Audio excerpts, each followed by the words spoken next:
பஞ்சபூத ஸ்தலங்களில் அக்னி ஸ்தலமாக விளங்கும் திருவண்ணாமலை அண்ணாமலையார் கோவிலின் பின்புறம் 2668 அடி உயரம் கொண்ட மலையை சிவனாக கருதி ஆயிரக்கணக்கான பக்தர்கள் அனுதினமும் கிரிவலம் மேற்கொண்டு வருகின்றனர்.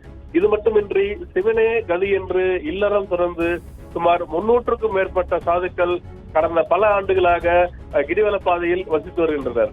குறிப்பாக இவர்களுக்கு மாவட்ட காவல் நிர்வாகத்தின் சார்பாக அவர்களுக்கு அடையாள அட்டைகள் வழங்கப்பட்டுள்ளது. இது மட்டுமின்றி சாதுக்கள் மத்தியில் போதை பழக்கங்கள் அதிக அளவு ஏற்பட்டுள்ளதாக போலீசாருக்கு கிடைத்த ரகசிய தகவலின் அடிப்படையில் மாவட்ட காவல் கண்காணிப்பாளர் சுதாகரன் உத்தரவின் பேரில் டிஎஸ்பி மணிமாறன் தலைமையில் 6 டிஎஸ்பிக்கள் 8 இன்ஸ்பெக்டர் மற்றும் 100க்கும் மேற்பட்ட காவல்துறையினர் இன்று கிரிவல பாதையில் அதிரடியாக சோதனையில் ஈடுபட்டனர். குறிப்பாக சாதுக்கள் வைத்திருக்கும் உடைமைகள், அவர்கள் பயன்படுத்தும் பொருட்கள், அவர்கள் எந்தெந்த இடத்தில் தங்கி வாழ்கின்றனர், அவர்களது அடையாள அட்டைகளை சோதனை செய்தனர்.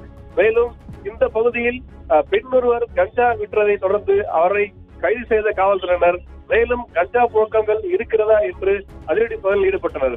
இது தொடர்பாக 2 சாதுக்களை காவல் நிலையம் அழைத்துச் சென்று விசாரணை மேற்கொண்டு வருகின்றனர். கௌதமி.